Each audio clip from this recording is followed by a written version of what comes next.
Украины.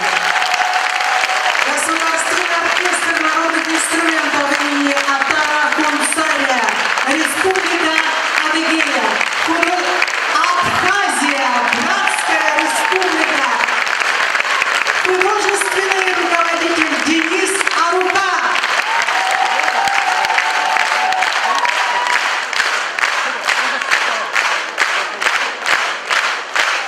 Огромное вам спасибо за торжество музыки на нашем празднике и эти праздничные эмоции, которые мы сегодня испытали с вами.